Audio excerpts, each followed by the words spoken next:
व्यक्ति हर समय प्रसन्न कैसे रह सकता है? इसका क्या उपाय है? इस पर हम विचार करते हैं। या ये कोरोना का काल चल रहा है, इस कोरोना काल में प्रसन्न कैसे रहें, इसके लिए क्या उपाय करें? तो इसका उत्तर है, एक तो विवेक उत्पन्न करें। और विवेक क्या है?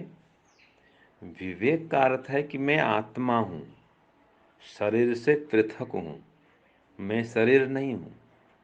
कोई रोग आता है, दुख आता है, तो वो आत्मा में नहीं घुसता है। आत्मा दुख का, कष्ट का अनुभव करता है, लेकिन वो शरीर में आता है। तो कष्ट होता है, दुख होता है वास्तव में शरीर को, लेकिन शरीर को तो पता नहीं, वो जड़ है। उसका अनुभव आत्मा करता है। तो ये आत्मा के स्वरूप को समझ लेना कि मैं आत्मा हूँ, शरीर से अलग हूँ।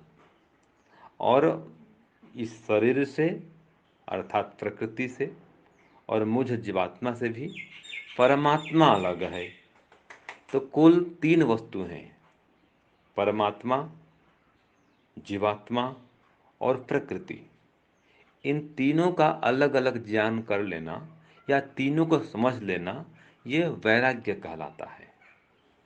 तो इस वैराग्य का उद्देश्य क्या है? हाँ, विवेक, इसको विवेक कहते हैं कि आत्मा, परमात्मा और प्रकृति तीनों को अलग अलग जान लेना, ये विवेक है। तो इसका उद्देश्य क्या है? इसका उद्देश्य है मोक्ष प्राप्त करना। और मोक्ष क्या है?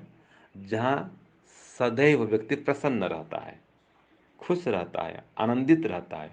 कोई दुख, कष्ट, क्लेश, शोक, रोग जहाँ नहीं रहते, कोई बंधन नहीं रहता, पूरी पूरी आज़ादी होती है, स्वतंत्रता जहाँ हो, उसका नाम है मोक्ष। तो मोक्ष प्राप्त करने के लिए विवेक अपेक्षित है, विवेक आवश्यक है। तो जो व्यक्ति जितना विवेकी है, वो उतना अधिक प्रसन्न रहता है, क्योंकि जानता है ये कष्ट शरीर को हो रहा है, दुख आया है शरीर को, मैं तो आत्मा हूँ, मैं उस इससे अलग हूँ। तो संसार में देखो, कोई भी दुख आए, कोई हानि हो जाए, तो वो हानि जो भी होती है वो भौतिक पदार्थों की होती है। शरीर में कोई टूट फूट हो जाए या शरीर रोगी हो गया, तो ये तो रोग तो शरीर को हुआ है, आत्मा को कोई रोग नहीं होता ऐसा।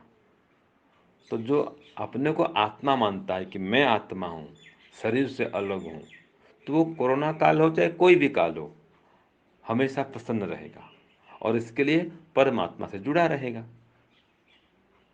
मुझ जीवात्मा का परम मित्र परमात्मा है, तो परमात्मा के ध्यान में, उसके जप में लीन रहेगा, ईश्वर की आज्ञा का पालन करते हुए सब काम करेगा, परोपकार करेगा, सेवा करेगा, यज्ञ करेगा, स्वाध्याय सत्संग करेगा। तो इस प्रकार से वो प्रसन्न रहेगा। तो इसके लिए विवेक चाहिए। इन सब के मूल में विवेक है। तो जिसके पास जितना ज़्यादा विवेक है, जो जितना अधिक विवेकी है, वो उतना अधिक संसार के ये राग द्वेष से युक्त नहीं होता है, सांसारिक सुख दुख से, शोक से युक्त नहीं होता है, अपितु इन सब से ऊपर रहता है, अपने को आत्मा समझता है और परमात्मा से संबंध बना के रहता है। तो ऐसा व्यक्ति हमेशा प्रसन्न रहता है। वो कोई भी दिन हो, कोई भी समय हो, हर अवस्था में वो प्रसन्न रहता है, जो अपने को आत्मा समझता है और परमात्मा से जुड़ के रहता है। तो इसके लिए विवेक प्राप्त करें। तो विवेक का उद्देश्य यही है कि अपने को आत्मा समझना और मोक्ष को प्राप्त करने के लिए समर्थ होना। जब तक विवेक नहीं होता है, तब तक व्यक्ति समस्त दुखों से छूट नहीं सकता है और मोक्ष प्राप्त नहीं कर सकता है। तो कोरोना काल में भी अगर हम प्रसन्न रहना चाहते हैं, तो विवेक उत्पन्न करें कि कोई दुख कष्ट आता है, शरीर को आता है, आत्मा में नहीं घुसता वो, मैं तो आत्मा हूँ, मैं तो अलग हूँ। तो जो शरीर से अपने को अलग समझता है वो व्यक्ति दुखी नहीं होता है। किसी की मृत्यु भी होती है तो मृत्यु शरीर को होती है, आत्मा की मृत्यु नहीं होती है।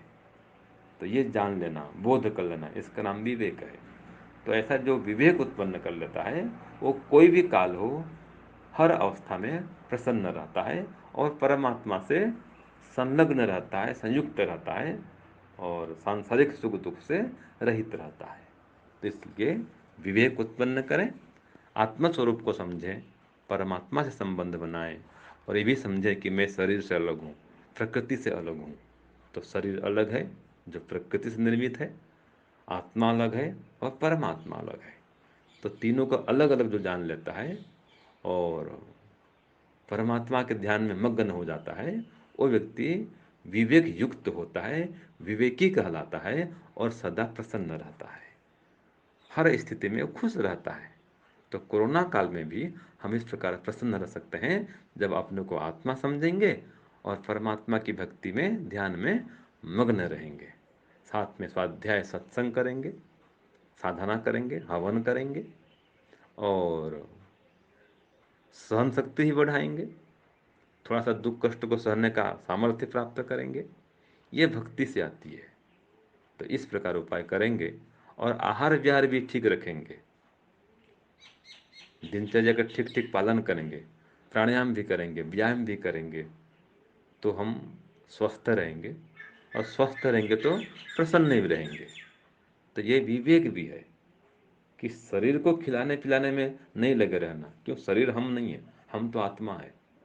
तो आत्मा को भोजन खिलाओ, शरीर को तो स्वस्थ रखना है, ये साधन है भोजन करना, लेकिन शरीर को ही खिलाने पिलाने में लगे रहना, शरीर के लिए सब काम करना, ये अविवेक है। तो शरीर को साधन समझना, संपत्ति को साधन समझना और इसका प्रयोग जो है परोपकार के लिए करना, आत्मा परमात्मा को जानने और जनाने के लिए करना, इसका नाम विवेक है। तो इस प्रकार से जो व्यक्ति विवेक युक्त हो जाता है वो सदा प्रसन्न रहता है, हर स्थिति में वो खुश रहता है, कभी भी दुखी नहीं रहता। तो ये उपाय है सदा प्रसन्न रहने का। ओम शांति, ओम शम।